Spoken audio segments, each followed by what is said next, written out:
Днес отваряме две кутии. Едната забравена среща на сляпо и другата, която получих оня ден. Много заради този малкия фъстък отзад, е там. Не успях да ги отворя. Сега ще ги отворим заедно.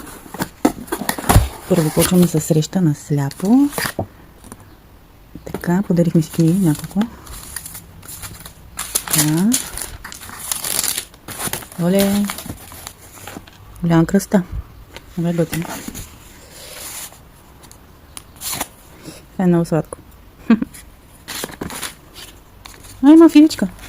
Супер яко.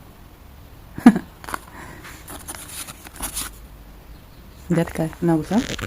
И това е само една малка част. Така, дайте да видим какво има тук.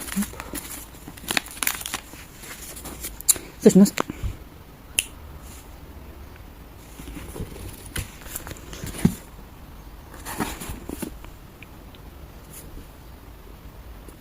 и сега да видим следващата. Оп. Това е книгата за месеца. Оп.